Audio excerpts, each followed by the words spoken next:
दोस्तों, पुत्रदा एकादशी 16 अगस्त 2024 के दिन चुपचाप गाय को खिला दें। यह एक छोटी सी चीज उससे पहले दोस्तों जान लेते हैं। पुत्रदा एकादशी के बारे में हर महीने एकादशी का पर्व आता है, लेकिन सावन महीने में आने वाली पुत्रदा एकादशी सबसे ज्यादा महत्वपूर्ण होती है। आइए जानते हैं, साल 2024 में कामिका एकादशी कब है दोस्तों? पुत्रदा एकादशी तिथि भगवान विष्णु को समर्पित है। माना जाता है इस दिन भगवान विष्णु का व्रत करने से और उनकी पूजा करने से सभी पापों का नाश हो जाता है और मोक्ष की प्राप्ति होती है। आइए जानते हैं इस साल पुत्रदा एकादशी 2024 की डेट पूजा। और क्यों पुत्रदा एकादशी समस्त पापों से मुक्ति दिलाने वाली एकादश यों में से एक मानी जाती है। ऐसी मान्यता है कि इस व्रत को करने से पापों का अंत होता है। इतना ही नहीं, व्यक्ति को कई तरह के रोग दोष और आर्थिक समस्याओं से भी छुटकारा मिलता है और अक्षय पुण्य की प्राप्ति होती है। वह ने श्री कृष्ण के मार्गदर्शन में इस व्रत को करके महाभारत युद्ध में विजय प्राप्त की थी। दोस्तों, पुत्रदा एकादशी के दिन स्वर्ग का दरवाजा खुल जाता है, इसलिए इस दिन किया गया दान पुण्य अन्य दिनों में किए गए दान पुण्य से अधिक फलदायी होता है। वास्तव में 16 अगस्त पुत्रदा एकादशी के दिन अगर आप यह उपाय कर लेते हो तो यकीनन आप पर मां लक्ष्मी की कृपा होगी और आप धनवान बन जाओगे। आप धनवान न बने तो मुझे बताना दोस्तों, बस जो उपाय आपको बताया जाए वह उपाय कर लेना।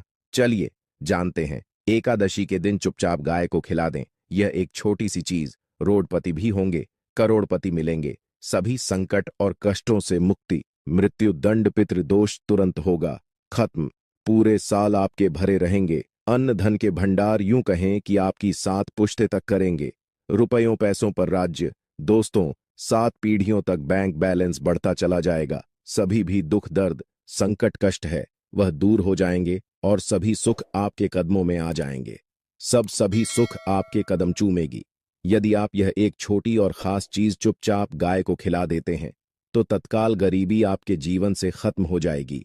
यूं कहे व्यक्ति रंग से राजा बन जाता है और 33 कोटि देवी देवताओं को धारण करने वाली गौ माता की भी कृपा व्यक्ति पर आजीवन बरसती है। व्यक्ति के घर में कभी भी अनंत धन वस्त्र कमी नहीं होती है। धन के भंडार व्यक्ति के घर में भरे रहते हैं। व्यक्ति के जीवन से तत्काल गरीबी खत्म हो जाती है। तो दोस्तों, कौन कौन से वे गाय से जुड़े खास और महत्वपूर्ण उपाय हैं जिन्हें यदि आप एकादशी के दिन कर लेते हैं तो दोस्तों यकीन मानिए आपके घर में अन्न धन के भंडार सदैव भरे रहेंगे। जो भी जीवन के दुख दर्द संकट कष्ट है वह सभी दूर हो जाएंगे। इस वीडियो में हम आपको उसी एक खास और महत्वपूर्ण चीज के बारे में बताएंगे, क्योंकि आपको एकादशी के दिन गाय को जरूर खिलानी है। तो दोस्तों, अपने फायदे के लिए पूरा वीडियो देखना। यदि आज की इस वीडियो को अपने बीच बीच में से देखा, काट काट कर देखा, तो यकीन मानिए जीवन में आपको कभी सफलता हासिल भी नहीं होगी, क्योंकि इस वीडियो में आपको कुछ ऐसे उपाय गाय से जुड़े बताने वाले हैं जिन्हें करने से आपके जीवन के जो भी दुख दर्द संकट है या कामयाबी होने में कोई बाधाएं आ रही सभी से छुटकारा मिलने वाला है। यूं कहे कि आपके जीवन में अपार धन सुख संपत्ति की प्राप्ति हो जाएगी। कभी भी धन से संबंधित परेशानी नहीं रहेगी। आर्थिक स्थिति आपकी प्रबल हो जाएगी। धन प्राप्ति के योग्य बन जाएंगे और जीवन में सदैव अनंत धन के भंडार आपके घर में भरे रहेंगे। अनंत धन वस्त्र कभी कमी नहीं होगी आपके घर में। तो दोस्तों, आज का वीडियो पूरा देख कर जाना। यदि आप चाहते हैं आप और आपके परिवार पर सदैव गौ माता की कृपा से, आपके पितर की कृपा से, देवी देवताओं की कृपा से, तो दोस्तों वीडियो को पूरा देखकर जाना। बहुत ही फायदेमंद वीडियो है। पूरे 50 सालों के बाद ऐसे दुर्लभ संयोग है, तो पूरा वीडियो देखकर जाना। यदि आप लाभ हासिल करना चाहते हैं और 7 पीढ़ियों तक कभी कोई किसी तरह की कमी ना हो, यह फल चाहते हैं, तो वीडियो को पूरा देखकर जाना। बहुत ही लाभप्रद वीडियो है आपके लिए। दोस्तों, वीडियो को आगे शुरू करें उससे पहले आपसे रिक्वेस्ट करते हैं कि इस वीडियो को लाइक कर चैनल को सब्सक्राइब कर देना और कमेंट बॉक्स में सच्चे दिल से जय गौ माता जरूर लिख देना, जिससे माता की कृपा आपके और आपके परिवार के ऊपर सदैव बरसती रहे। और ज्यादा से ज्यादा वीडियो को शेयर जरूर करना ताकि और लोग भी इस वीडियो के माध्यम से लाभ हासिल कर सके। इन उपायों को करने से अपने जीवन में सदैव धन सुख संपत्ति की प्राप्ति कर सके। तो शेयर करना ना भूले इस वीडियो को, जिससे और लोगों का भी भला हो। आपको बता दें, इस दिन तीर्थ स्नान करना बहुत ही फलदायी समझा गया है। यदि कहीं तीर्थ स्थान पर पवित्र नदी में स्नान करना संभव ना हो तो आप क्या करें? घर पर ही नहाने वाले पानी में गंगा जल की कुछ बूंदें डालकर स्नान कर लें। और साथ ही साथ यदि आप स्नान आदि से निवृत्त हो जाएं, सर्वप्रथम तो अपने घर के पूजा स्थान को साफ कर वहां पूजा पाठ करें और दान जरूर करें। और इस एकादशी के दिन दान करने से सभी मन कामनाएं पूर्ण हो जाती हैं। एकादशी के दिन विशेषकर पूर्वजों की पूजन के लिए बहुत ही शुभ फलदायी समझा गया है। आपको बता दें, इस बार जो इस दिन पूजा के साथ साथ सूर्य देव की पूजा जरूर करनी चाहिए। आपको बता दें कि इस दिन यदि सूर्य नारायण की पूजा करते हैं तो आपके गृह जनित दोष भी दूर हो जाता है। व्यक्ति के जीवन में धन सुख संपत्ति की प्राप्ति हो जाती है। समस्त मनोकामना व्यक्ति की पूर्ण हो जाती है। और दोस्तों, साथ ही साथ अब बात करें आपको उस दिन, मतलब यह जो एकादशी के दिन है, इस दिन आपको एक उपाय तो जरूर करना है। गाय का उपाय बताने से पहले एक उपाय आपको बता दें। इस उपाय को जरूर दूर करें। क्या करें कि शाम के समय पीपल के पेड़ के नीचे आपको सरसों का चौमुखी दीपक, आटे का दीपक बनाना है। चौमुखी, उसमें आपको कलावे की बाती लगाकर सरसों के तेल का दीपक जला देना है और बीच में 2 साबुत फूल वाले लौंग भी डाल दें। फिर देखिए कैसे चमत्कार आपके जीवन में होता है। शाम के समय जलाकर उसे छोड़े, मनोकामना मांगकर। दोस्तों, 11 दिनों के अंदर आपकी वह मनोकामना पूर्ण ना हो जाए तो हमें बता देना। बहुत ही प्रभावशाली उपाय बताया मैंने आपको, बहुत ही दुर्लभ से दुर्लभ है।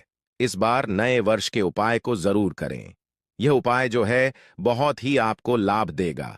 और अब बात करें गाय से जुड़े कौन कौन से उपाय आपको इस दिन, मतलब गाय से जुड़े उपाय जिन्हें करने से व्यक्ति को 7 पीढ़ियों तक बैंक बैलेंस की कमी नहीं होती, दुख दर्द संकट कष्ट दूर हो जाते हैं और सभी सुख व्यक्ति के कदमों में आ जाते हैं। कदम चूमती है सभी सुख और घर में धन के भंडार सदैव भरे रहते हैं, कोई कमी नहीं होती। किसी तरह कौन कौन से उपाय ध्यान से सुनना, जिस तरह बताएं उसी तरह इन उपायों को आपको करना है। तो चलिए शुरू करते हैं। कौन कौन से गाय से जुड़े उपाय हैं? प्रभावशाली चमत्कारिक उपाय है जो कि आपकी किस्मत को चमका देंगे। एकादशी से आपको लाभ शुरू करते हैं। दोस्तों, सनातन परंपरा में गाय, गंगा और गायत्री का बहुत ज्यादा धार्मिक महत्व है। मान्यता है कि गौ माता के शरीर पर 3 कोटि देवी देवताओं का वास होता है। गौ माता की पूजा करने वाले जातक पर इन सभी देवी देवताओं की कृपा बरसती है। गौ सेवा से न सिर्फ इस जन्म के बल्कि पूर्व के भी दोष दूर हो जाते हैं। गाय से हासिल पंचगव्य का उपयोग जरूर शामिल करें, क्योंकि पंचम गव्य के बिना कोई भी पूजा पाठ और हवन सफल नहीं होता। या दोस्तों, गौ कृपा पाने के लिए प्रतिदिन, सप्ताह अथवा महीने में परिवार समेत एक बार गौशाला जाने का नियम जरूर बनाएं और वहां गायों को हरा चारा जरूर खिलाएं। इससे आपको शुभ फलों की प्राप्ति होगी। और साथ ही साथ गौ सेवा और गौ पूजा से 9 ग्रह शांत हो जाते हैं और इनसे जुड़े दोषों का निदान हो जाता है। गर्मियों में गौ माता को पानी पिलाएं और सर्दी में गौ माता को गुड़ जरूर खिलाएं। ध्यान रखें कि गर्मियों में गाय को गुधिया। अनेक देवी देवता को अपने ने शरीर पर धारण करने वाली गौ माता से जुड़े कई शुभ और अशुभ संकेत भी होते हैं। मसलन, गाय का दूध धोते समय यदि गाय ठोकर मार दे और सारा दूध बिखर जाए तो अब शगुन होता है। यदि कोई यात्रा पर निकल रहा हो और गाय अपने बछड़े को दूध पिलाती सामने आ जाए तो निश्चित रूप से जिस यात्रा के लिए आप निकले हैं वह यात्रा आप जरूर ही सफल होगी और वह जिसके लिए आप निकले हैं वह जरूर ही पूर्ण होगा। यात्रा पर जाते समय बाईं ओर गाय की आवाज आना और रात्रि में गाय की होख करना भी शुभ होता है। दोस्तों, साथ ही करना भी शुभ होता है। दोस्तों, साथ ही साथ गाय के साथ आप भूल कर भी दुराचार ना करें, अन्यथा मिलता है घोर पाप और जीवन भर की परेशानियां बनी रहती हैं।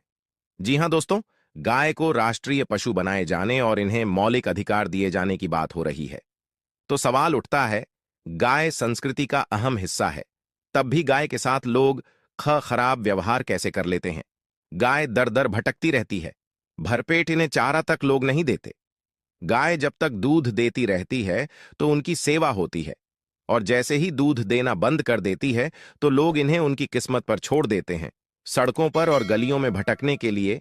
ऐसे में गोवंश जीवों को कोई डंडे मारता है तो कोई पानी डाल देता है, कभी वाहनों की चपेट में आ जाती है तो कभी बीमार होकर बेचारी यह गाय दम तोड़ देती है। ऐसे में जरूरत है इन बातों को जानने की, गाय को लेकर शास्त्रों में क्या कहा गया है, गाय के साथ आपको कैसा व्यवहार करना चाहिए। दोस्तों, गाय को कभी भी मारना पीटना नहीं चाहिए। शास्त्रों में गाय को माता का दर्जा दिया गया है। गाय को मारने वाला माता को मारने पीटने वाले के समान पाप का भागीदार समझा जाता है। नरक लोक में वर्षों तक कष्ट भोगना पड़ता है। अगले जन्म पशु योनि में मिलता है। कथा है कि गौतम मुनि ने गलती से गाय को डा मार दिया था, जिससे गाय की मृत्यु हो गई थी और इस पाप से मुक्ति के लिए इन्हें वर्षों तक तपस्या करनी पड़ी। भगवान श्री कृष्ण जी ने बैल स्वरूप में आए वृद्धाश्रम का वध कर दिया था, जिससे मुक्ति के लिए भगवान श्री कृष्ण को संपूर्ण तीर्थों को एक कुंड में बुलाना पड़ा और इस कुंड में स्नान से वह पाप मुक्त हो गए थे। दोस्तों, साथ ही साथ पानी पी रही गाय को भगाते हैं। वे घोर पाप के भागी बनकर नरक भोगते हैं, ऐसा पुराणों में बताया गया है। जबकि जो लोग गाय के लिए प्याऊ और चार बनवाते वह माह भाग्यवान होते हैं। ऐसे लोग घोर पाप से मुक्त होकर स्वर्ग पा जाते हैं और बड़े ही धनवान कुल में जन्म लेकर सुख भोगते हैं। और साथ ही साथ आराम कर रही गाय को कष्ट देकर कभी भी उठाना नहीं चाहिए। कहते हैं कि जिस स्थान पर गाय बैठी है वहां से नकारात्मक ऊर्जा खत्म हो जाती है। गाय के बैठने की जगह को जो लोग नियमित साफ रखते हैं वह जन्म में किए गए जाने अनजाने में पापों से मुक्ति हो जाती है और गोलोलोक में स्थान पाते हैं। गाय को डंडा मार कर उठाना, पानी डालकर उठाने से मनुष्य पाप का भागी बनता है और अगले जन्म में उसे दर दर भटकना पड़ता है। और साथ ही साथ शास्त्रों में बताया गया है कि गाय का दूध उसके बछड़े के लिए होता है। गाय के बछड़े से बचा हुआ दूध ही मनुष्य को लेना चाहिए। परंतु कुछ लोग एक बार गाय को दूध लेने बाद फिर से बछड़े के लिए बचा हुआ दूध भी धो लेते हैं। ऐसा करना घोर पाप कहां जाता है। ऐसे दूध को धोने वाला और ग्रहण करने वाला दोनों ही पाप के भागी बन जाते हैं। दोस्तों, साथ ही साथ शास्त्रों में कहा गया है कि गोवंश मतलब गाय और बैल के पीठ पर नहीं बैठना चाहिए। इनकी पीठ पर बैठने से महापाप लगता है। ऐसे लोगों को नरक की यातना भोगनी पड़ती है। एकमात्र देव के अंश के उत्पन्न नंदी ही गोवंश है, जिस पर स्वयं महादेव और महादेवी सवारी करती हैं। क्योंकि नंदी ने स्वयं अपनी इच्छा से महादेवी की सवारी बनना स्वीकार किया था। और साथ ही साथ शास्त्रों में गाय के दान को बहुत ही महत्व दिया गया है। परंतु ऐसी गाय का दान कभी नहीं करना चाहिए जो बूढ़ी और बीमार हो।